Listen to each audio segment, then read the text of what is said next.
Beh, continuiamo questo nostro viaggio nella sanità. Oggi è un'altra giornata campale, vero Massimo? Saluto Massimo Clausi che è con me, un'altra situazione incredibile, anche Gaudio, confusionaria, anche Gaudio dice no, vi saluto, me ne vado, mia moglie non vuole trasferirsi a Catanzaro e siccome io tengo molto alla, come dire, alla tranquillità familiare, a quello che ho costruito in questi anni, non me la sento perché ci vuole serenità per lavorare in una situazione da polveriera come appunto la sanità calabrese. Siamo davvero a livelli incredibili, cioè ci vorrebbe uno sceneggiatore bravo nello scrivere una cosa di questo tipo, perché l'abbiamo vissuta nello spazio di 10 giorni, praticamente abbiamo capito, abbiamo visto, abbiamo verificato, abbiamo sperimentato che veramente non c'è pace per questa nostra terra, Massimo. No, In un assolutamente momento no. in cui tutto poteva accadere tranne questo.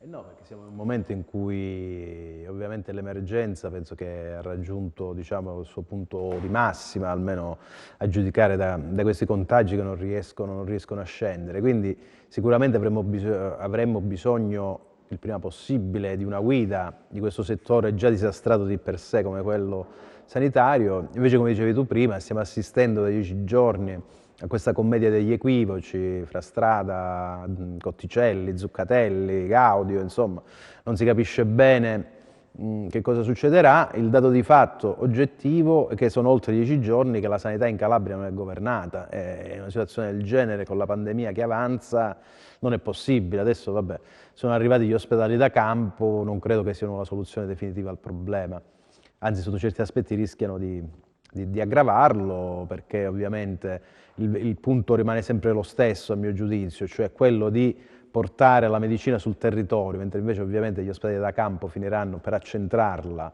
in questi presidi, e allora forse rischiamo anche qua di fare un buco nell'acqua.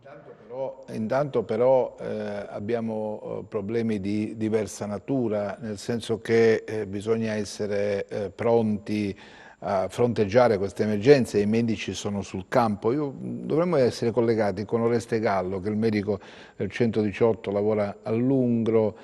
Intanto grazie per essere con noi. Buonasera. Con quale Buonasera, spirito, grazie a te. con quale spirito voi lavorate a fronteggiare un'emergenza? 1000 chiamate al giorno, dovete correre da una parte all'altra, dovete garantire, dovete essere sempre disponibili e sempre lucidi. Non è facile, eh. Beh, sicuramente non è una situazione facile, considerato anche che il presidio dove io lavoro è un ex ospedale di zona riconvertito in CAPT, Casa della Salute, e quindi diciamo che il punto di primo intervento dove io lavoro ha dei limiti rispetto alla diagnostica strumentale. Quindi noi con un paziente in gestione possiamo eseguire soltanto un elettrocardiogramma, degli esami radiologici e quindi poi eventualmente aspettare gli sviluppi successivi. È chiaro che se un paziente viene sottoposto a giudizio clinico del medico e da questo giudizio si evince che possa essere affetto da una problematica che fa pensare al Covid, questo paziente poi dovrà seguire un percorso immediato che prevede la presa in carico da parte delle ambulanze del 118 e le ambulanze avanzate, e dovrà recarsi, essere trasferito presso l'hub di riferimento che è l'Annunziata di Cosenza. Senta, Quindi, adesso anche l'area Lungro sta, come dire, aggredita dal virus, si ha notizie, casa di cura, il sindaco che ha ristretto ancora di più come dire, le misure per limitare il contagio, insomma, voglio dire, eppure c'è questo presidio ospedaliero che potrebbe tornare utile, no? Potrebbe diventare una struttura per ospitare malati Covid, perché non ci sono pazienti ricoverati adesso, no? no, perché nell'ospedale c'è una residenza sanitaria medicalizzata. Ormai l'ospedale in termini di degenza ha solo questa situazione. È chiaro che i numeri del Covid anche in un piccolo abitato come Lungro, un piccolo centro, cominciano a essere importanti, perché in paese c'è un RSA, una residenza sanitaria assistenziale, dove ci sono attualmente, dato di ieri, 25 Covid, di cui 13 degenti e 12 operatori sanitari. Due di questi operatori sanitari risiedono nel comune di Lungro, sono in isolamento domiciliare perché asintomatici e si associano ad altre 6 persone asintomatiche, quindi in isolamento domiciliare, e quindi siamo un totale di 8, ai quali poi si aggiungono anche 3 persone positive che però in virtù della loro sintomatologia sono attualmente ricoverate. Ripeto, il CAPT di Lungo nel termine del punto di primo intervento che è implementato nel nostro sistema 118 è chiaro che garantisce l'accesso di un paziente anche con problematiche respiratorie, però poi se il paziente ha delle situazioni cliniche che impongono delle valutazioni di secondo livello, il paziente deve essere trasportato in altra sede. E questo è un dato oggettivo, è un dato di fatto. Massimo. Capire, lei prima diceva giustamente che all'ospedale mancano ovviamente delle strumentazioni, la diagnostica, immagino faccia riferimento alla radiologia o alla TAC, ma al di là di questo l'ospedale sarebbe pronto per ospitare dei posti letto per malati di Covid che non necessitano magari di cure ad alta intensità? Quanti posti potrebbero ricavarsi da quel nosocomio? Bisogna ritornare all'epoca in cui l'ospedale era, tra virgolette, vivo in termini di degenza. In questo ospedale, che io ricordi, io lavoravo presso la medicina, parlavano 100 posti, ci sono 4 piani, questo sta alla politica sanitaria. 4 piani, 100 posti, insomma, è voglia di postazione, no? Questo è quello che posso dire io per mia memoria. Poi sta alla politica sanitaria fare il proprio percorso e vedere se una situazione del genere può essere giustamente adibita alla gestione di questi pazienti. Filippo, abbiamo un collegamento anche Filippo Velti, dov'è? L'avevo visto prima in bassa frequenza, me lo restituite? Ecco, se accendi il microfono forse riusciamo a sentirlo. Perché non hai utilizzato l'auricolare? Mi avete chiamato, io non so, mi sentite, no? Sì, No, non mi sì, sentite. perfettamente. Ti sentiamo. Hai sentito quello che dice il medico del 118? 4 piani in questo ospedale di Lungro potrebbe ospitare 100 pazienti, insomma. Sì, è la cosa che avevamo detto sabato scorso, cioè la riapertura di questi ospedali chiusi, verificando le condizioni ovviamente nelle quali si trovano, utilizzando il personale addirittura che in alcuni presidi c'è ma non viene utilizzato, e quindi insomma, ma stiamo parlando secondo me anche noi di cose che conosciamo così in maniera anche superficiale, ma ci sarebbe bisogno di una gestione, di una direzione di questa situazione nella quale viviamo legata al Covid, ma più in generale della situazione della sanità in Calabria, che invece, come è noto a tutti, non viene gestita da parecchi decenni. Questo è il punto di fondo. Si aprono 4 ospedali da campo con l'esercito, mentre il dottore Di Lungo ci raccontava la situazione dell'ospedale nel suo paese, e altre 4-5 situazioni analoghe si potrebbero citare, ma il punto è uno solo.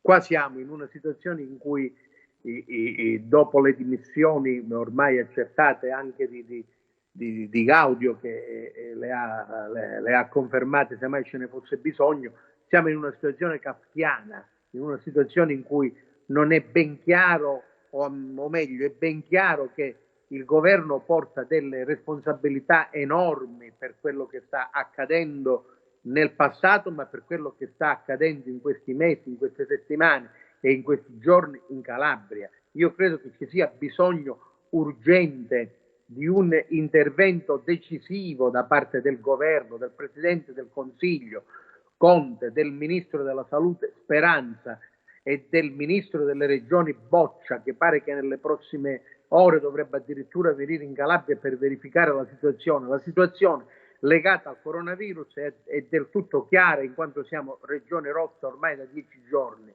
La situazione della sanità in Calabria è altrettanto nota per quello che si sta verificando da anni. Non ho capito che cosa si aspetta, a meno che appunto noi non dobbiamo essere costretti ad essere trattati e continuare ad essere trattati come una colonia, perché questo emerge. E il mio consentimi Attilio, il mio dolore, perché di questo trattasi, il mio dolore in questi momenti è proprio questo, cioè a dire di una sensazione di un abbandono ancora più forte di quanto ci poteva essere nelle scorse settimane. A questo abbandono noi non possiamo dire di sì, perché ne va di mezzo non soltanto il nostro oggi, ma ne va di mezzo il nostro futuro, il futuro dei nostri figli, dei nostri nipoti, il futuro di intere generazioni di calabresi. Così non si può andare avanti. Sottoscrivo quanto dici. Mi date il collegamento con Tiziana Demma, che è un avvocato del management sanitario di Milano. Ecco, a Milano, voglio dire, state sperimentando ancora di più questa recrudescenza del virus, no? Come se il mese di marzo non avesse insegnato nulla, in sostanza. Intanto buon pomeriggio, mi lasci dopo le parole accorate del vostro ospite, non posso altro che esprimere tutta la mia solidarietà a questi straordinari professionisti in prima linea e in trincea, per cui vada a loro tutta la mia solidarietà da professionista. Mi dispiace e mi sento molto amareggiata anche come cittadina italiana per quello che sta accadendo in questa regione straordinaria, dove ci sono dei professionisti che danno lustro, comunque continuano a dare lustro anche al di fuori del nostro paese. Detto questo, le dico che anche a Milano purtroppo penso che il problema maggiore sia la mancanza di organizzazione, ossia nessuno ha contestualizzato, cioè nessuno ha in chiaro che cosa bisogna fare e come bisogna farlo. Quindi in primis la responsabilità comunque di un governo che non dà linee guida chiare anche per quanto riguarda la gestione in risposta pandemica per quello che può essere una politica di prevenzione sul territorio. E io mi riferisco alla curva del contagio e al tracciamento. Io penso che due nodi cruciali da tenere di riferimento sono proprio questo: il tracciamento, onde evitare che rischiamo, come è stato adesso, che salti la curva del contagio e con la conseguente chiusura, con effetto domino per tutte le altre attività e il sistema economico del nostro paese. Poi un altro fattore da tenere presente, oltre il tracciamento, sono le cure domiciliari. Anche lì una carenza fortissima di gestione, di organizzazione, perché ahimè manca un protocollo nazionale. Esiste in questo momento solo una bozza che penalizza comunque ulteriormente i medici di medicina generale, i medici di base, che non sono stati neanche interpellati. Fermiamoci un attimo qui.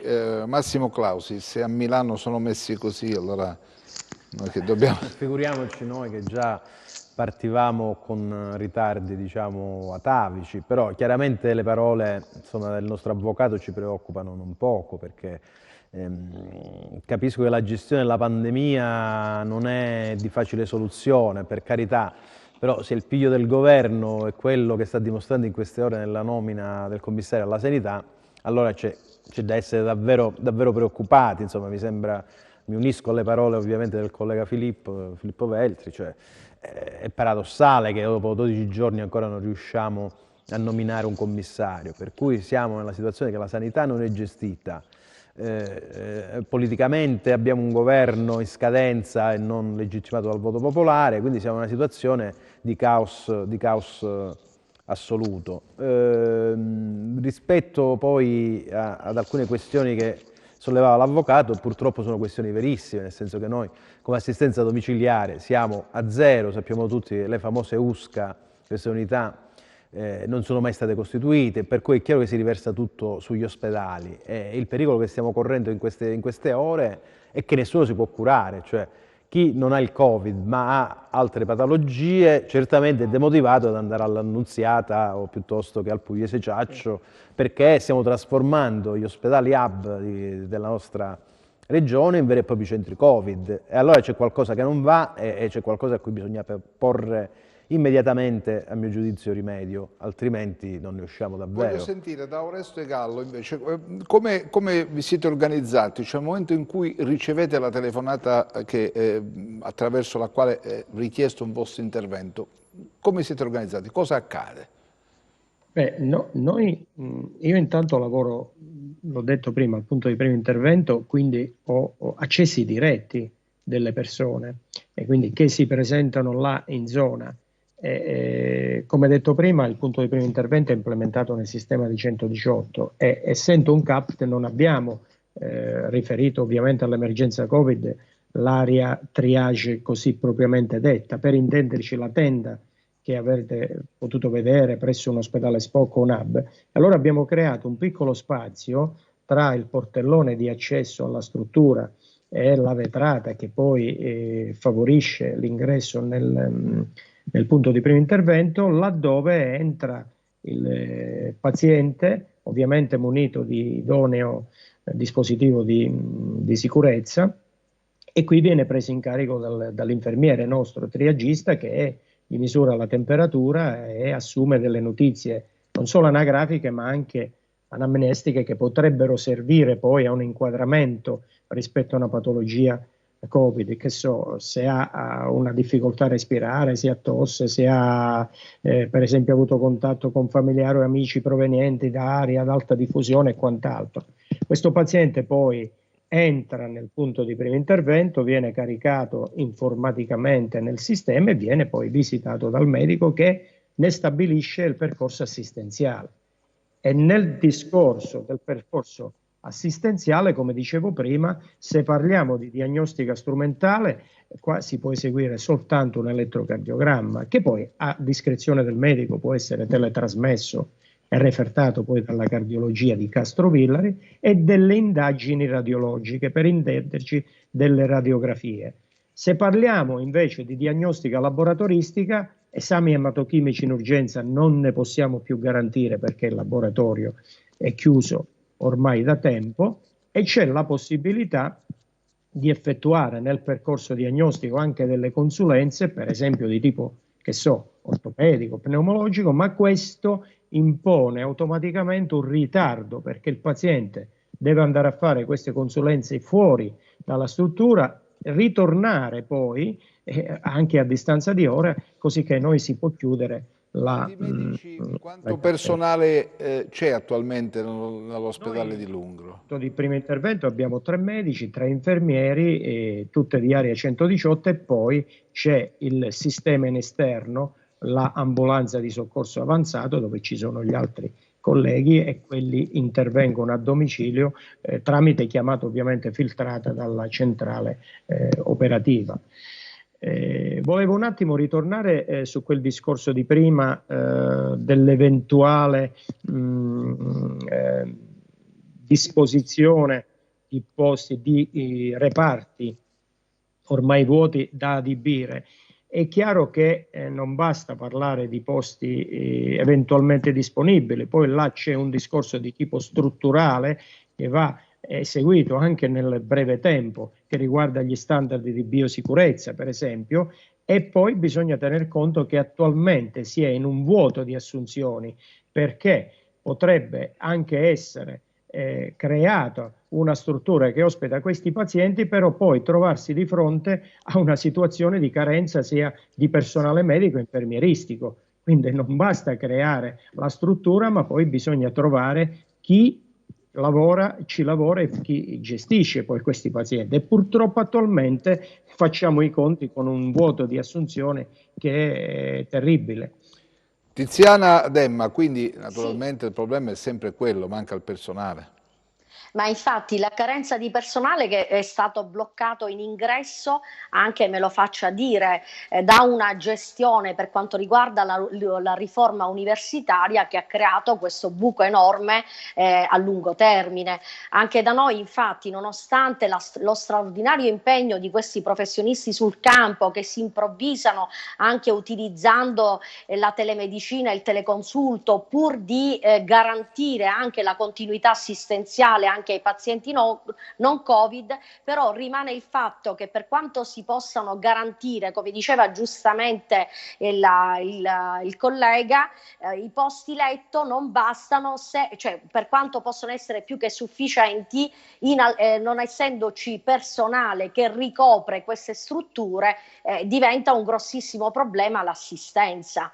Per cui io mi aspettavo da questo DCPM delle azioni più mirate a quelle che erano quelle finestre di opportunità, purtroppo che il governo non ha saputo prendere subito al balzo dalle criticità che avevamo avuto. Io speravo in azioni di correzione al sistema, rafforzando quello che era tutta la rete territoriale, soprattutto in chiave preventiva, proprio tenendo conto anche del bacino di utenza e della popolazione, perché sappiamo benissimo che ci sono anche, come in Calabria, dei pronto soccorso che non riescono a contenere il bacino d'utenza, o un ospedale non può contenere un bacino d'utenza, cioè non si è fatto neanche il calcolo di quella che è la densità della popolazione in ordine a quello che può essere la capacità di risposta pandemica anche in chiave di personale medico e sanitario. Tra l'altro lo voglio precisare allo sbando, perché dopo questo periodo di maxi emergenza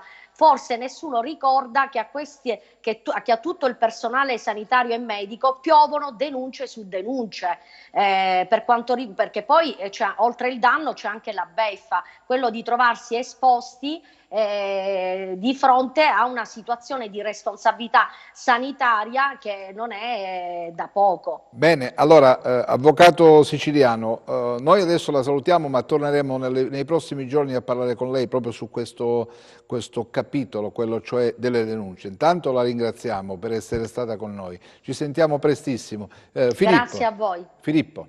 Sono qua. Hai sentito prima che diceva l'operatore del 118? Sì, e diceva le cose che a me infatti ha chiarito una serie di cose, cioè dire che anche quando noi diciamo riaprire questi ospedali chiusi, questi ospedali che ancora sono in piedi, e non basta, perché poi bisogna capire bene che tipo di personale, bisogna capire bene l'attrezzatura, quindi voglio dire non è una cosa semplice da risolvere, ma a maggior ragione io credo che qua emerga la necessità, l'urgenza di una guida. Questa guida manca. In assenza di una guida noi stiamo assistendo ad un balletto che è assolutamente indecoroso. Il balletto indecoroso di queste ore noi non possiamo sottovalutarlo, e chi ci ascolta ha il diritto e anche il dovere di richiamare noi stessi alle nostre responsabilità. È arrivato il momento, caro Attilio, di dire basta. È arrivato il momento di dire basta a questa indecorosa gestione di un settore che riguarda la salute di quasi 2 milioni di persone. Non stiamo parlando di cose di secondo piano. Beh, è arrivato il momento di dire basta e di chiedere ad una classe politica locale e nazionale interventi che siano decisivi, urgenti, non questo balletto. Ammesso che i commissari da Cotticella a Zuccatelli, ora a Gaudio, avessero potuto risolvere il problema, noi non abbiamo neanche questo, abbiamo cioè il settore della sanità nel pieno di una pandemia. Lo voglio ribadire perché qua è bene stare e che ognuno di noi si assuma le responsabilità, anche di operatori dell'informazione, anche di chi ci ascolta e anche di chi ci governa. Siamo nel pieno di una pandemia che sta producendo qualcosa come 500-600 morti al giorno nel nostro paese, e che in una regione come la nostra, che è una delle 4-5 regioni, 6, non so quante, che sono state dichiarate zone ad altissimo rischio, ogni giorno noi vediamo un aumento sia di deceduti che di pressione insostenibile nei 3 ospedali principali, Cosenza, Catanzaro e Reggio, che sono, come ha detto poco fa Massimo Clausi, e questo bisogna ribadirlo, ormai degli ospedali Covid, in cui è complicato che siano gestite le altre urgenze e le altre emergenze, in cui il personale, dimmi Attilio, dimmi. No, ti devo fermare un attimo perché poi torniamo subito da questo discorso degli ospedali diventati tutti Covid e poi voglio anche introdurre, tra un po' lo faremo, il ruolo dei medici di medicina generale, qual è il loro coinvolgimento in questa pandemia. Massimo, prima della pubblicità, vuoi aggiungere qualcosa a quello che diceva Filippo?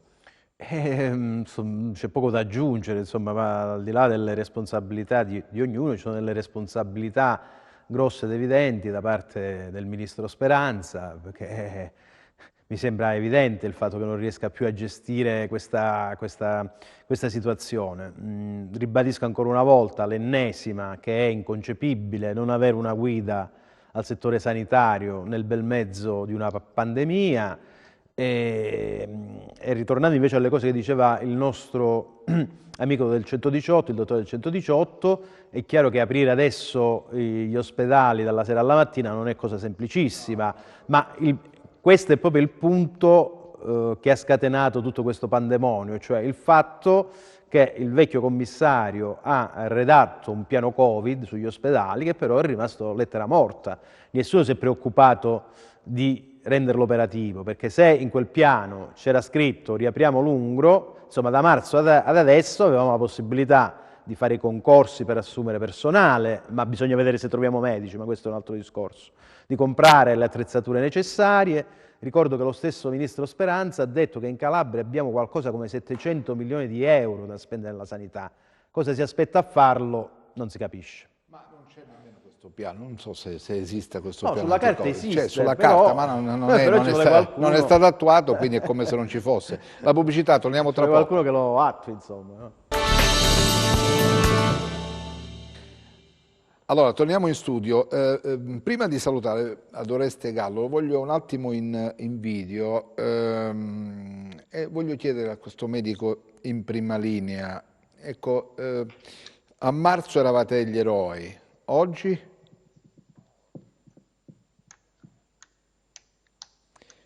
Mi ha sentito? Mi ha sentito Oreste Gallo? No, forse è frizzata l'immagine, non riusciamo a metterci in contatto. Vediamo se, ecco, abbiamo invece Mary Siciliano. Io erroneamente prima ho attribuito a Tiziana Demma il cognome siciliano, invece Tiziana Demma ho avuto l'appunto sfuggito e ho dato un nome, chiedo scusa. Mary Siciliano, medico di medicina generale, lavora a Paola. Sì. E in questo momento voi che ruolo avete? Mi faccia capire, perché la gente dice ma noi chiamiamo i nostri medici ma nessuno viene a visitarci, non è così? Non è così assolutamente, si parla tanto per parlare, perché noi medici di famiglia ci siamo sempre stati e non da adesso, da una vita, in particolar modo adesso e precisamente da quando è scoppiata la pandemia. All'inizio, vede, dottor Sabato, ci hanno mandato allo sbaraglio perché effettivamente del virus si sapeva molto poco e di questa patologia, per cui senza mai essere stati protetti da nessuno, senza avere mai avuto dei dispositivi di protezione individuale che stiamo chiedendo e attualmente c'è proprio una petizione, una denuncia alla Procura della Repubblica perché non ci hanno mai fornito nessun dispositivo per poter affrontare questa nuova malattia e questa pandemia. Quindi ci hanno mandato sempre allo sbaraglio. Abbiamo cercato sempre di fare del nostro meglio e inoltre, mi vede? No, adesso forse ha escluso il video. Sì, ecco, un attimo solamente perché... Sì. Facciamo tutto in diretta, vada, facciamo tutto in diretta. Sì, ecco, adesso perché, è ricomparso. No, arrivano telefonate in continuazione, purtroppo il nostro lavoro è questo. E quindi le stavo dicendo, noi siamo stati veramente in grosse difficoltà, però abbiamo continuato a fare il nostro lavoro. Abbiamo sempre tenuto tutti gli ambulatori aperti e non abbiamo mai cessato di rispondere a nessuno. Anzi, le dirò, il nostro lavoro, che già è complicato di suo, perché prima di parlare di questa pandemia, io volevo parlare del medico di famiglia in questa pandemia, volevo dire a tutti che probabilmente non sanno effettivamente cosa significhi fare questo lavoro, perché noi siamo H24 a disposizione delle persone. Ognuno di noi ha circa 1000-1500 assistiti, io in particolar modo ne ho in esubero, e ho 2 studi, uno a Paola e uno a San Lucido. Le voglio ricordare che San Lucido è stata zona rossa e io ho avuto all'attivo 18 Covid.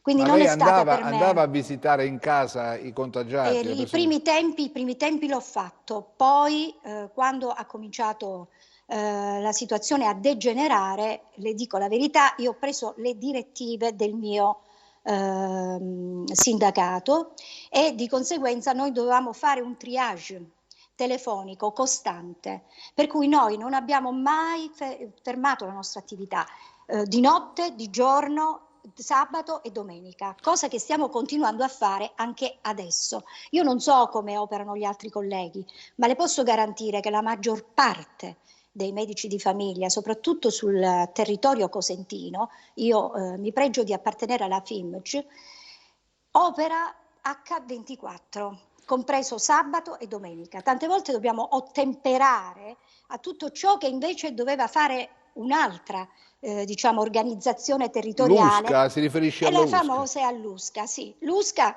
era stata organizzata in maniera tale da dare una mano al medico di famiglia, che comunque era sempre in contatto con loro, per poter visitare i pazienti a domicilio, per poter fare per avere una collaborazione fattiva, perché noi dobbiamo fare non soltanto Covid, noi abbiamo una organizzazione lavorativa che comincia dalle 6, anzi non si smette quasi mai, perché adesso ultimamente stiamo facendo anche le domiciliari notturne. Va benissimo, la devo interrompere qui, dottoressa Siciliano, tra un attimo saremo da lei. Voglio fare l'ultima domanda che prima non mi ha sentito, Oreste Gallo. A marzo eravate degli eroi, oggi? Beh, sono degli aggettivi che non so se meritiamo. In realtà io parlo per tutta l'area 118, si fa il lavoro così come concepito, anche di più. Non sbandieriamo le difficoltà perché sono insite nel nostro lavoro, ma non è tanto importante, guardi, essere considerati in un modo piuttosto che l'altro, quanto, e qui mi rifaccio anche alla collega che ha parlato prima, dare al paziente, al cittadino paziente, una risposta immediata che sia il più possibile pertinente alla sua situazione. Ci si riesce, non ci si riesce, il giudizio poi lo devono dare gli altri. Senta, posso chiederle se lei ha avuto timore ed ha timore di contrarre il virus? Ma guardi, il timore c'è sempre, però è la dinamica lavorativa che fa superare questo timore. È chiaro che molto dipende da come uno anche si riesce a proteggere, perché altrimenti è un discorso che cadrebbe, non avrebbe senso. Essere sopraffatti dalla paura e dal timore imporrebbe lo stare a casa e questo non è possibile nelle nostre condizioni, quindi bisogna comunque lavorare perché qualcuno deve garantire la risposta e nel nostro caso lo dobbiamo fare, ovviamente con le faccio l'ultima domanda, è davvero un virus pericoloso questo? Lo dicono i dati clinici, lo dicono i numeri, lo dicono le situazioni cliniche dei pazienti, lo dicono anche delle persone, età di persone giovani che si ammalano. Per cui stiamo ai numeri, i numeri sono questi e dicono che ci si può ammalare seriamente e si può anche morire. Grazie dottore, grazie per essere stato con noi. Grazie a lei. Buon lavoro. Buonasera. E grazie per quello che fate. Filippo. Andavamo in onda le ultime sul caso Gaudio, che voglio dire, conferma quanto noi stiamo dicendo. Allora, il problema è questo: il fratello dell'ex rettore Gaudio, che fra l'altro è un docente affermato della nostra università, dell'Università della Calabria, al sito del Corriere della Sera ha dichiarato che il fratello in verità mica aveva accettato. Già fin da ieri sera c'erano state delle riserve, quindi non era assolutamente ufficiale questa sua nomina, e le riserve riguardavano appunto il fatto che egli doveva trasferirsi in Calabria e trasferirsi assieme alla sua famiglia. Ora, questo perché lo dico? Perché siamo evidentemente in presenza di dilettanti allo sbaraglio. Ora, in una situazione normale, di un paese normale, i responsabili di tutto ciò, lo ribadisco per la terza ed ultima volta per oggi, e poi vediamo nei prossimi giorni, cioè a dire il Presidente del Consiglio, il Ministro della Salute, il Ministro per gli Affari Regionali, si sarebbero già dimessi. Questo è il punto. Si sarebbero già dimessi. Ma forse perché non contiamo nulla. Una situazione del genere, Attilo, fammi finire e poi per oggi abbiamo finito. Non è tollerabile che si assista al balletto di tre commissari, in una situazione che è già grave di sua, che non vengono, come dire, messi nelle condizioni di dire sì oppure dicono no e vengono dati per certi. Così non si può andare avanti. Filippo, ma lo stesso trattamento, se si fosse trattato per esempio, non so, del Veneto, della Liguria, dell'Emilia Romagna, ci sarebbe stato questo balletto secondo te? Avremmo assistito? Non ci sarebbe stato, perché anche qua ci sarebbe stata una sorta anche di sollevazione popolare. Questo è quello che secondo me in queste ore, in questi giorni si sta verificando in maniera confusa in Calabria, che la gente scende in piazza. Io plaudo al fatto che la gente prenda consapevolezza di quello che sta avvenendo in queste ore, perché non viene tutelato un diritto costituzionale che è il diritto alla salute, e quindi plaudo a questo fatto. Non sarebbe avvenuto, per rispondere alla tua domanda, non sarebbe avvenuto, perché noi siamo trattati in questo momento peggio di una colonia. Io mi sto accingendo a scrivere e scrivo che siamo all'epoca del precolonialismo, cioè neanche al colonialismo in cui c'erano i governatori pigliavano le tasse, pigliavano i tributi, li trasferivano a Londra, alla corona o all'impero, ma governavano i territori. Qua siamo al fatto, non si può usare un'espressione perché siamo l'abbiamo capito. Qua siamo nella cosa, fottitela voi, fottetevela voi, questo è il punto. Questo è il punto di fondo.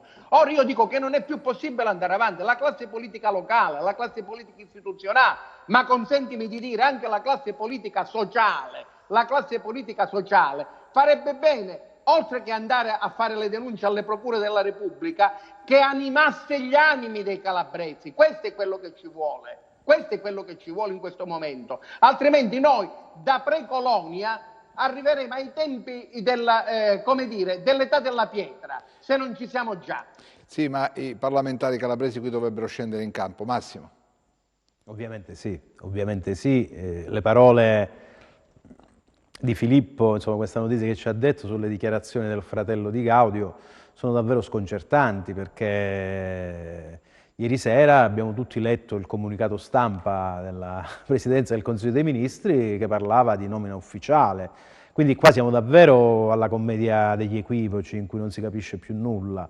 Anche questa vicenda di Strada, insomma, per tutto il pomeriggio fonti di Palazzo Chigi dicevano che era pronto questo tandem Strada-Gaudio, Gaudio-Strada, poi in tarda serata è venuto fuori Strada a dire veramente a me non mi ha coinvolto nessuno, non ho ricevuto nessuna proposta concreta, quindi io mi chiedo come facciano le nomine in questo Consiglio dei Ministri, cioè a insaputa dell'interessato, è tutto a insaputa. Tirano un nome a sorte da un bussolotto, qui è tutto a insaputa. È una cosa, ha ragione Filippo, adesso non vogliamo fare i Masaniello, però davvero è una cosa da rivolta popolare. Se avessimo, come dire, una classe politica di peso, e forse se avevamo un presidente della regione che andava a sbattere i pugni sul tavolo, forse questa cosa non sarebbe successa, non lo so. Eletto, chiaramente, con pieni poteri, che ha una linea politica precisa. Così siamo tutti lasciati,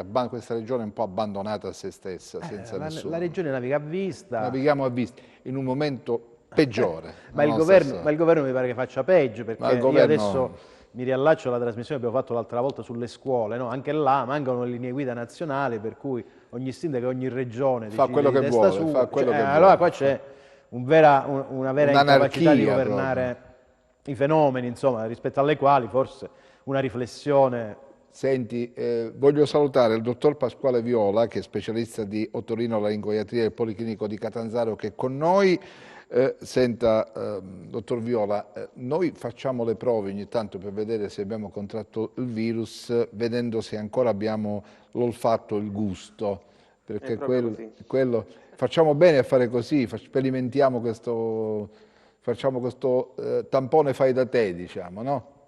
Ma diciamo che sicuramente non è attendibilissimo, ma è una metodica sicuramente a basso consumo e facilmente evidenziabile. Cioè, se noi non sentiamo l'odore pungente della candeggina, ad esempio, o non avvertiamo la dolcezza del gelato o la sapidità della pizza, ecco che probabilmente, ma non sicuramente, potremmo essere affetti dal Covid-19 e a questo punto non ci resta che fare un tampone rinofaringeo per avere la diagnosi corretta. No, Filippo fa queste prove. Filippo, quando noi ci sentiamo, dimmi. Del dottore. Quindi l'odore della lenzuola non va a testo, dottore, diciamo. Dipende dalle lenzuola. No, perché lui ha fatto le prove, stamattina mi ha chiamato, mi ha detto ho fatto le prove, ho avuto un momento di panico stanotte perché non sentivo più gli odori.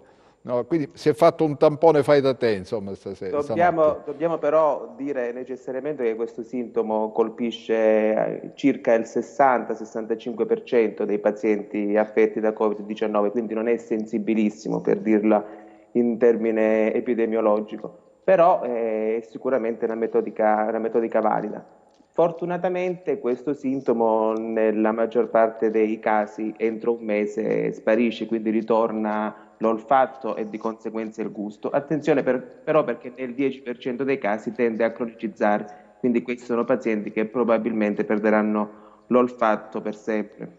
Oddio, ma poi dobbiamo mettere insieme anche le acufene, disturbi di equilibrio, tutto ci va dentro, perdita improvvisa dell'udito, anche queste?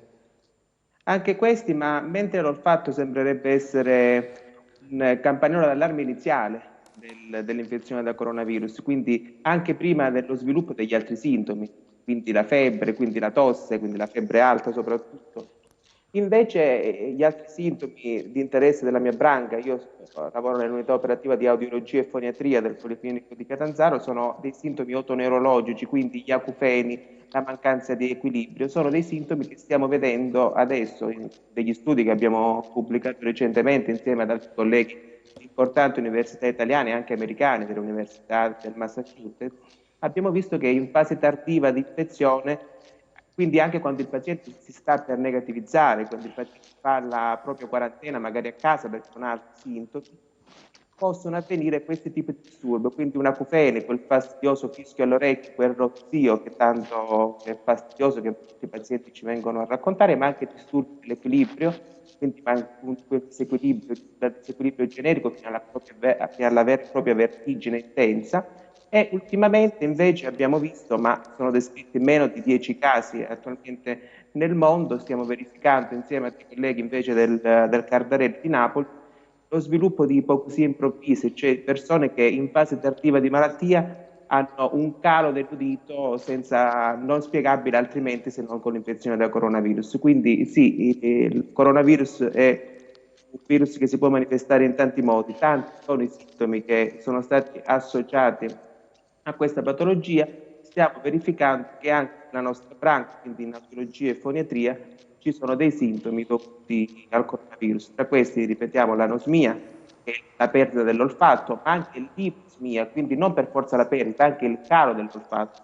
Di conseguenza la perdita totale del gusto, la diminuzione del gusto, ma anche fisica all'orecchio, quindi l'acufene, anche perdita di equilibrio o diminuzione dell'equilibrio, e ultimamente stiamo verificando, come dicevo, anche il calo improvviso dell'udito. Senta, dottor Viola, la prova del barattolo di caffè funziona, va bene, quello è un impatto forte, no? quello è sicuramente Ecco, perfetto. test che si può fare. Perfetto, torniamo per cortesia un attimo da Mary Siciliano, perché mi arriva qualche notizia, mi arriva qualche messaggio dicendo sì, però i medici di famiglia non ci visitano, non vengono a casa, non vogliono vederci, non vogliono vederci. Assolutamente non è così. Vogliono visitarci solo attraverso il contatto telefonico. Non è così.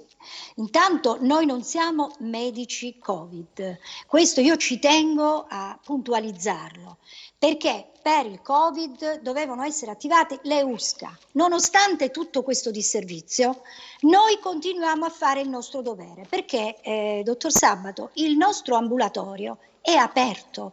Di conseguenza, siccome visitiamo dalla mattina alla sera, io particolarmente fra poco dovrò ricominciare il mio ambulatorio, vediamo una serie di pazienti certamente contingentati perché vengono per appuntamento, perché non possono incontrarsi troppe persone nell'ambulatorio. Però le voglio ricordare che noi visitiamo e non sappiamo se questi siano o no positivi, perché non è che abbiamo i radar, misuriamo la temperatura, abbiamo tutte le norme, diciamo, che facciamo rispettare nei nostri ambulatori e dopodiché visitiamo benissimo tutti, quindi non ci pesa andare a casa, noi lo facciamo, poi dipende da medico a medico, non tutti che lo io fanno, sappia, però. non tutti lo fanno, ma non è colpa di chi invece lo fa, perché le posso garantire che tutti i medici che io conosco, e ne conosco tantissimo, soprattutto della FIMC, noi visitiamo e facciamo un di più. Però volevo aprire un'altra cosa, un'altra piccola parentesi, prima che mi scordo, perché sa, l'età tante volte. Il problema nostro non è tanto il fare anche il medico Covid. Io volevo puntualizzare che noi abbiamo tutti i pazienti affetti da tutte le altre patologie, perché parliamo sempre di Covid, ma non dobbiamo dimenticare che noi medici di famiglia visitiamo tutti quelli affetti da patologie acute e patologie croniche. Li dobbiamo monitorizzare, li dobbiamo seguire, li dobbiamo visitare, dobbiamo fare terapia e poi siamo sobbarcati, perché all'inizio le dicevo, e so che lei ha poco tempo, quindi non è che può ascoltare solo me, che noi come medici di famiglia non è solo il visitare quel pazientino, c'è tutto dietro un cartaceo e una burocrazia che fa paura, perché noi dobbiamo rendicontare tutto quello che facciamo ai nostri direttori generali, a chi ci monitorizza la nostra attività, e non è semplice, le posso garantire. Senta, perché una battuta. soprattutto un'ultima cosa, dottor Sabato, mi perdoni. A proposito dei vaccini, per esempio, no? Dei vaccini, io volevo aprire una piccola parentesi. Noi abbiamo detto tante bugie ai nostri pazienti. Lo sa che si stanno rivoltando tutti. Perché queste bugie? Perché ci avevano detto che i vaccini erano pronti e potevamo vaccinare, anzi ognuno di noi ha chiesto un numero esorbitante di vaccini proprio per poter fare la vaccinazione a tappeto, e la vaccinazione a tappeto serviva a noi medici di famiglia e anche al paziente stesso per evidenziare i sintomi non Covid, perché è molto simile la sintomatologia dei pauci sintomatici alla Haemophilus influenzae, e quindi vaccinando tutti ci saremmo un pochino salvaguardati. Bene, a tutt'oggi io personalmente, che ne avevo chiesto 500, me ne hanno dato 110. Cosa devo rispondere io ai miei pazienti? Che non ce l'ho e non so quando arrivano. Tra le altre cose mi hanno dato solo il Vaxigrip e non il Fluad, che è quello che serve ai pazienti anziani, e noi abbiamo una popolazione geriatrica importante. Quindi capisce bene che se da queste piccolezze, dal vaccino che doveva essere pronto e dato a tutti, non c'è stata data questa possibilità, pensi poi tutto il resto. Non è che noi siamo dei tappabuchi, ma lo sa quante mortificazioni noi abbiamo come i colleghi della FIMC che ho sentito poco fa, vanno alle farmacie territoriali, fanno chilometri, non è che ce li portano allo studio e poi ce ne ritorniamo con le mani vuote. Ma secondo lei noi veramente siamo dei scopini? Perché noi siamo dei scopini ormai, cioè noi, la nostra identità del medico di famiglia si è completamente perduta, e inoltre non fanno altro che darci addosso, perché non facciamo visite, non facciamo questo, non facciamo quello. Ma di che cosa parliamo, dottor Sabato? Ma di che cosa vogliamo parlare? Bene, Filippo, hai un minuto, Filippo, e poi devo andare alla pubblicità. Adesso No, allora, giusto per capire, perché dato che si è scatenata la solita cosa, li leggiamo, caro Attilio, le dichiarazioni che sono uscite sul sito del giornale più letto in Italia. Allora, alla base delle dimissioni ci sarebbero motivi personali e la conferma arriva dal fratello del rettore Gaudio, Roberto Gaudio, che come detto è un docente dell'Università della Calabria. Allora, già ieri, nelle virgolette, si era riservato di decidere, poi la sua nomina è stata data per certa, ma in realtà lui non aveva accettato. Chiusura di virgolette. Ora, di fronte a queste affermazioni, siamo, come dire, alla inanità. Che cosa dobbiamo dire? Se non quello che ognuno, è arrivato il momento in cui ognuno si assume fino in fondo le sue responsabilità. Se le assume in Calabria la classe politica e istituzionale, se le assume in Calabria la classe sociale, imprenditoriale e quant'altro, se le assume soprattutto la classe politica e di governo a Roma, perché è arrivato il momento di dire le cose come stanno, con il loro nome e con il loro cognome, e di dire che in una situazione di questa natura, che per ultimo, nel pieno di una pandemia ripetita Juventus, ma bisogna ripeterlo, che sta facendo 500-600 morti al giorno nel nostro paese, non è possibile che una parte di questo paese, piccola e marginale finché si voglia, venga lasciata completamente allo sbaraglio, come sta accadendo in Calabria in queste ore. È arrivato il momento di dire basta. Bene, grazie a Filippo. Dico a Meli Siciliano che sarà con noi ospite nei prossimi giorni, perché approfondiremo il ruolo dei medici di base. A me piace chiamarli medici di famiglia più che medici di base, che è una cosa, medici di famiglia. È molto meglio, sì, medici di famiglia, perché sono quelli che conoscono, sanno tutto di noi, con i quali ci confidiamo delle nostre cose. Gli angeli custodi. Con lei poi affronteremo anche il ruolo dei medici di famiglia, che dovrebbero fare i tamponi, dovrebbero fare, insomma, tante altre cose. Fare tante altre cose. E ne parleremo. Così come con il dottor Pasquale Viola, perché questa situazione legata all'olfatto, al gusto, che poi per il 10% dei pazienti rimane un deficit permanente, è una cosa che mi preoccupa moltissimo. Intanto grazie per quello che ci ha detto, perché ci ha introdotto in questo aspetto della malattia. Mandiamo la pubblicità, dico a Massimo di fermarsi, perché ci colleghiamo tra pochissimo con il commissario dell'azienda ospedaliera di Cosenza, Giuseppina Panizzoli, e ci racconterà che cosa sta facendo l'ospedale. Dopo la pubblicità. E allora, in quest'ultima parte della trasmissione, Dulcis in fundo, come si dice, abbiamo in collegamento con noi la commissaria dell'azienda ospedaliera di Cosenza, Giuseppina Panizzoli. Grazie intanto per aver accettato l'invito. Le dico subito che in questo momento non vorrei essere nei suoi panni, al suo posto, con tutto quello che sta accadendo in questo momento.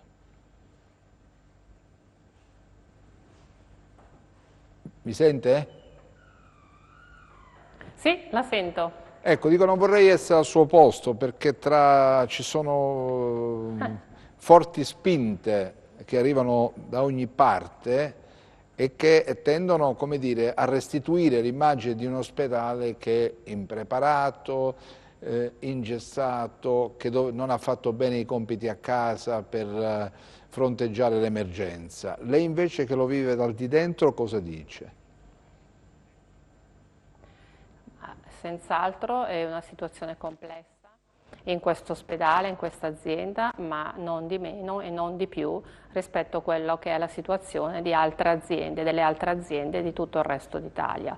Per cui sicuramente la complessità, sicuramente l'azienda comunque sta tenendo, devo dire, grazie ai professionisti che si impegnano quotidianamente non solo nelle cure al paziente, ma si impegnano anche ai lavori, come dire, operativi, per cui domenica per esempio, cioè ieri, anche sabato, ho visto medici, mi hanno detto di medici che spostavano letti, che spostavano armadi, che insomma apparecchiavano, diciamo così, i nuovi reparti che abbiamo aperto nella giornata di ieri.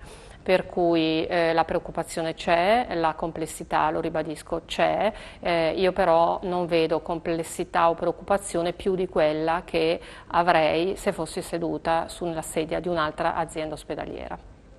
Commissario, è vero o no che c'è gente in attesa, pronto soccorso dell'ospedale, si parla alcune volte di 20, di 30, di 50 persone lì che attendono di essere sistemate all'interno del nosocomio, proprio per la mancanza di posti, la mancanza di collocazione? Cosa è stato fatto per venire incontro alle istanze di questa gente? Sì, che il pronto soccorso sia sovraffollato e abbia avuto delle punte davvero elevate, siamo arrivati a 40-45 pazienti in attesa di ricovero, è indubbiamente una verità.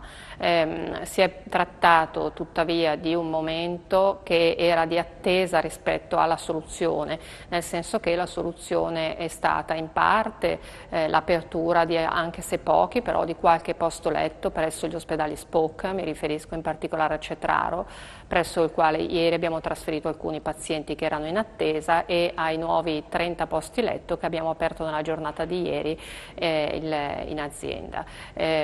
Oggi per esempio stamattina erano 19, credo oggi, adesso ridotte a 15 le persone in attesa, e insomma credo che questa sia un po' la media degli ospedali d'Italia. Speriamo di non avere più picchi di questa natura, che credo insomma fossero legati al fatto che la seconda ondata di pandemia, cioè che c'è stata una ripresa significativa di questa seconda ondata. Senta, ma l'ospedale è sotto organico, penso per esempio al pronto soccorso, c'è stata una manifestazione nei giorni scorsi, chiedono unità, chiedono medici, chiedono infermieri, OS, perché non si procede, non si è proceduto anche prima alle assunzioni? Commissario. No, si è proceduto. Allora, innanzitutto la mancanza di personale, soprattutto dedicata all'emergenza e urgenza, non è solo di questa azienda, e comunque anche in questa azienda è una mancanza atavica, cioè non risale certamente a questi ultimi mesi. Io credo che negli ultimi 2 anni siano state, se non ricordo male, 18 le unità di personale assunte in pronto soccorso, che erano, o comunque che erano come dire, assegnate al pronto soccorso, che hanno chiesto e hanno ottenuto di andare in altri reparti, per cui è un posto che sicuramente non è appealing per nessuno. Credo che quindi sia proprio uno di quei punti dell'azienda, dell'ospedale, in cui si fa fatica a reclutare personale. Dopodiché ce l'abbiamo messa tutta, le assunzioni sono state effettuate, ne sono state effettuate moltissime. Da ultimo abbiamo fatto anche la manifestazione di interesse della scorsa settimana per assumere anche persone non specializzate e persone in quiescenza, e stiamo avendo un buon riscontro, per cui ritengo che non sia solo questo pronto soccorso che abbia questi problemi.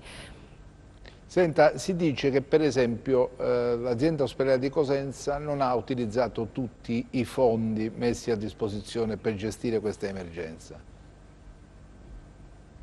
Questo non è vero, nel senso che a marzo abbiamo avuto la circolare della Regione Calabria che ha assegnato a noi 2,8 milioni di euro, 2 milioni e 850 da dedicare al personale, e alla data del 31 ottobre abbiamo speso 2,3 milioni di euro, quindi abbiamo un avanzo di circa 500, che adesso alla data odierna saranno anche ridotti, per assumere altro personale. Quindi abbiamo preso 100 persone a tempo determinato già per far fronte alla prima pandemia, abbiamo assunto 108 persone a tempo indeterminato nell'ambito del piano del fabbisogno del personale che ci è stato autorizzato dalla struttura commissariale, e stiamo reclutando altre persone. Di queste risorse risorse dei 2.850.000, 1.300.000 sono servite, come stavo dicendo, per nuove assunzioni.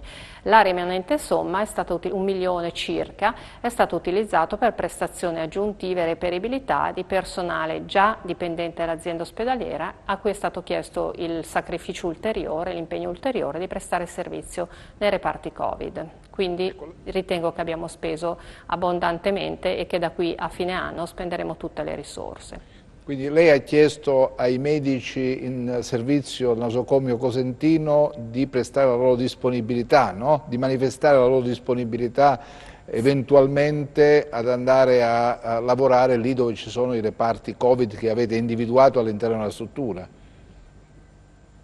Sì, sia nei reparti Covid che in pronto soccorso attraverso l'istituto che si chiama prestazioni aggiuntive, quindi prestazione ulteriore rispetto al normale orario di servizio che può essere chiesto a medici in servizio. Si è fatta un'idea, dopo aver verificato sul campo, di quante unità necessita per esempio il pronto soccorso in questa fase?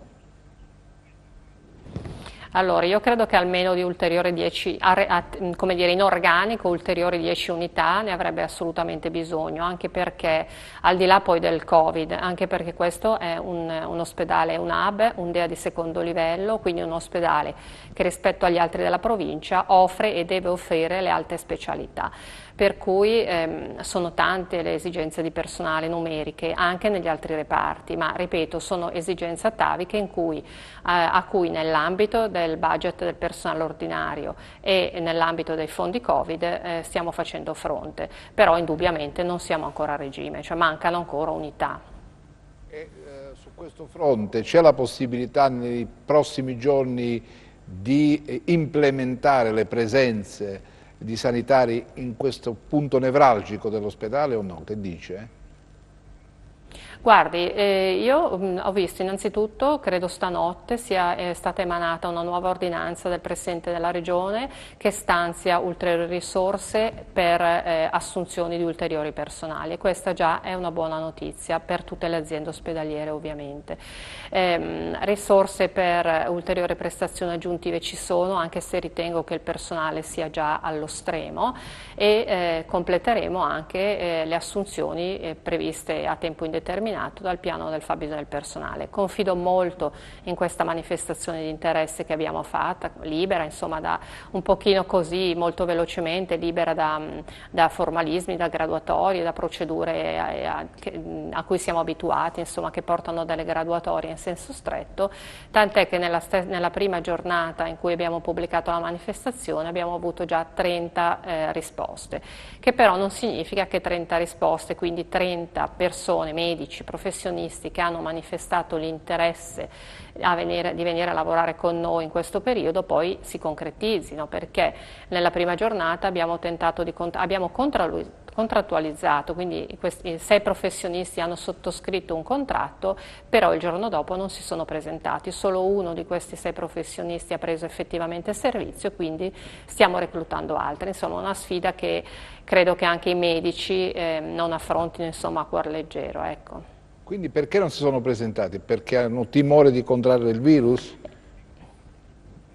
Può essere, sanno, io non l'ho fatto io il contratto, nel senso che hanno interloquito con l'ufficio personale, però io immagino che si siano forse anche spaventati dalla mole di lavoro, immagino, oppure insomma dalla preoccupazione di lavorare sicuramente, di impattare in una realtà che è in stato di emergenza in questo momento. Senta, lei sa che l'ospedale in questo momento è inibito a tutte le persone che hanno patologie diverse dal Covid. C'è tanta gente che magari aspetta da tempo di essere sottoposta ad esami, a cure che sono indispensabili per il loro stato di salute. Come si può ovviare a questo? Ha pensato ad una soluzione? Ma guardi, è vera fino a un certo punto questa affermazione, nel senso che tutte le ordinanze, sia della prima fase pandemica che di queste, salvaguardiano le prestazioni in urgenza e emergenza e le prestazioni oncologiche, quindi queste le stiamo assolutamente garantendo, e ogni tentativo di, spesso anche i medici, no, dicono propongono, fra le varie proposte dicono riduciamo un pochino l'attività di sala operatoria, e questo invece abbiamo convocato convenuto assolutamente anche nell'ambito del collegio di direzione di non procedere in alcun modo alle riduzioni di sale operatorie per le urgenze, per i pazienti oncologici, perché non è assolutamente corretto. Ed è per questo che insomma io ho spinto molto, tutti abbiamo spinto molto, e a questo proposito c'è stata anche un'ordinanza affinché si aprissero gli SPOC, perché noi comunque, al di là delle patologie oncologiche, siamo un hub e dobbiamo garantire le alte specialità, siamo un DEA di secondo livello. Conseguentemente è corretto che noi riusciamo vicino, accanto alla cura per i pazienti Covid, riusciamo a garantire anche le prestazioni per gli altri pazienti.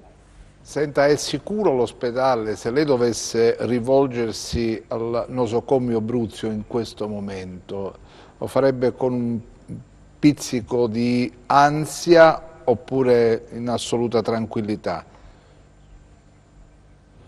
Beh, assoluta tranquillità, non perché l'ospedale Bruzio, ma in questo momento anche gli ospedali di altre regioni, di altre città, sono sicuramente fonte di ansia per chi si presenta, tant'è che il nostro pronto soccorso ha avuto un picco di accessi, un picco in senso di caduta verticale, vertiginosa di accessi, nel senso che le prestazioni che venivano rese al pronto soccorso per accessi di codici minori sono decisamente scese, quindi evidentemente l'ansia di presentarsi in un ospedale c'è. Se poi lei si riferisce all'ansia di farsi curare dal Covid nell'ospedale nostro, io mi sento assolutamente tranquilla. Abbiamo medici di altissima professionalità e soprattutto, questione a cui io tengo moltissimo, pongono il paziente al centro, e questo deve essere una chiave fondamentale per interpretare il ruolo del medico.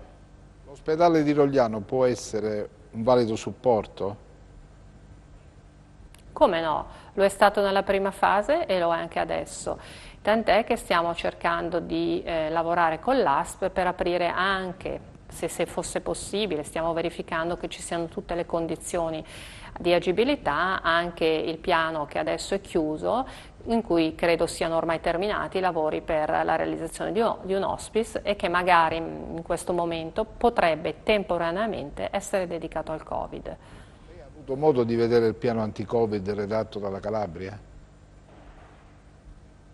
Il piano anti-Covid intende il piano che ha redatto la struttura commissariale, in cui sono stati finanziati vari interventi per la regione, questo? Sì, ha avuto modo di vederlo, di dargli Si riferisce a questo? Certo che sì, come no? Assolutamente sì, quindi anche perché esiste, abbiamo difeso Quindi esiste questo piano anti-Covid? Allora, non so come lo vogliamo chiamare, c'è stato notificato un decreto che riorganizza la rete ospedaliera, e ciascuna azienda, ai fini della redazione di questo piano, ha indicato una serie di interventi che vorrebbe realizzare e ne ha chiesto il finanziamento. Quindi abbiamo questo decreto che stanzia, per esempio, per noi oltre 10 milioni di euro per migliorare la logistica del pronto soccorso, per migliorare, magari se si riesce, riattivare l'elisuperficie, e poi soprattutto per creare ulteriori posti letto per reparti Covid. Insomma, l'ospedale e la rete ospedaliera del Cosentino, a suo giudizio, garantiscono i cittadini in questo momento di emergenza? Ma allora, la rete è una parola grossa, io posso rispondere dei 3 presidi della nostra azienda, e io direi sì, ce la stiamo mettendo tutta, sicuramente nulla è perfetto, tutto è perfettibile, molta strada c'è da fare, abbiamo aperto appunto il nuovo reparto di semi-intensiva e stiamo appunto mettendo a punto il miglior funzionamento di questo reparto, per cui è una situazione in assoluta evoluzione, però ogni giorno cerchiamo di mettere un pezzettino al puzzle che ci consente di gestire le patologie, il fabbisogno dei nostri cittadini. Oggi quanti posti Covid può... Ecco, stavamo facendo l'altra domanda relativa proprio ai posti Covid. Possiamo sentirla proprio quando ci racconta dei posti Covid, la commissaria Panizzoli, per favore? La regia può recuperare questo pezzo? Sentiamolo.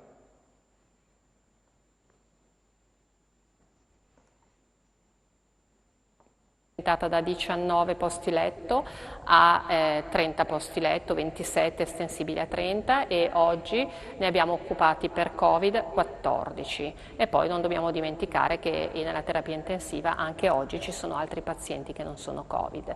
Invece per quanto riguarda i posti di terapia, i posti ordinari, diciamo così, inclusa la semi-intensiva, siamo a 100 posti letto rispetto invece ai 19 di malattie infettive che avevamo e che abbiamo nella programmazione regionale.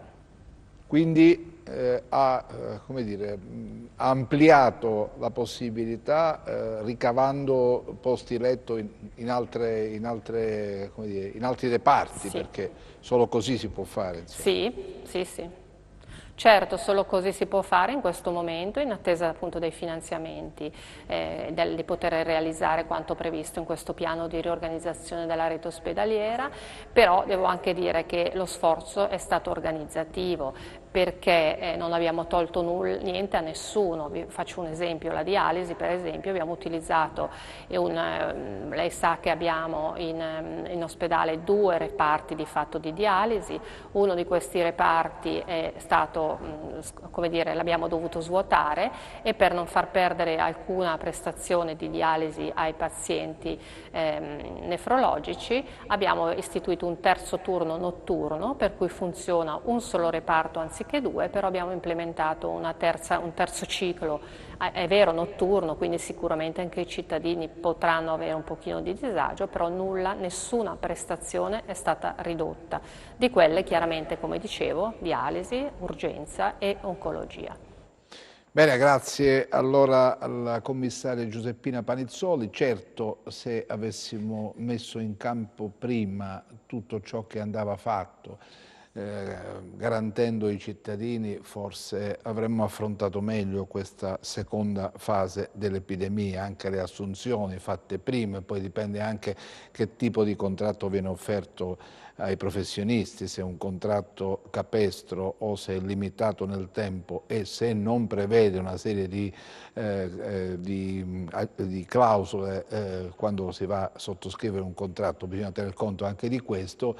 Diventa difficile che ci possa essere del personale disponibile ad accettare gli incarichi. Il piano anti-Covid non lo sappiamo, se c'è, non c'è, dice la Panizzoli, c'è qualcosa che abbiamo utilizzato, i soldi messi a disposizione dice di averli spesi come azienda ospedaliera, messi sul campo c'è la disponibilità dei medici, di questo lo sappiamo, medici, infermieri sono in pochissimi, perché negli anni si è depauperato molto, si è cercato di risparmiare, e risparmiare significa tagliare. L'unico modo che è stato come dire, messo in campo per risparmiare è quello di tagliare prestazioni, di tagliare sul personale. Il pronto soccorso rimane il punto nevralgico, l'avete sentito, dice la commissaria, ci vorrebbe altri 10 medici per fronteggiare la mole di richiesta che c'è. C'era la prima richiesta, immaginate oggi col Covid che cosa si sta verificando all'interno del pronto soccorso, ma non è un'esclusiva dell'Annunziata di Cosenza. Abbiamo visto in tutti i pronto soccorso che ci sono in Italia la situazione è decisamente molto difficile da gestire. Massimo, che te ne pare delle cose che dice la Panizzoli? Che me ne pare? Allora io ho preso qualche appunto, sicuramente gli riconosciamo uno sforzo organizzativo, però forse, come dicevi tu, qualcosa in più si poteva fare, no? Anche perché abbiamo questo problema che ha sottolineato la stessa Panizzoli, di medici che non ce la fanno più e quindi chiedono il trasferimento dal pronto soccorso, quindi sembra quasi, no? Un secchiello bucato, tu ci metti acqua ma l'acqua va via lo stesso. Ha parlato molto dei finanziamenti regionali, però la cosa che non ha spiegato bene è invece sui finanziamenti stanziati dal commissario Arcuri, no? Dal commissario per l'emergenza, perché noi abbiamo scoperto dopo mesi di polemiche che appunto le aziende sanitarie ospedaliere devono essere i soggetti attuatori e avviare i bandi di gara. Su questo non sappiamo che cosa si è fatto, insomma. Poi aspettiamo quindi che vengano investiti questi altri 10 milioni che la Regione ha stanziato. Bene, allora per la logistica. È tutto, grazie. Io devo ringraziare Vincenza Gallo che mi ha procurato una serie di contatti che hanno fatto parte di questa, hanno come dire, animato questa trasmissione. Noi ci vediamo venerdì. Grazie intanto, grazie a Massimo e a quanti sono rimasti con noi fino adesso. Arrivederci.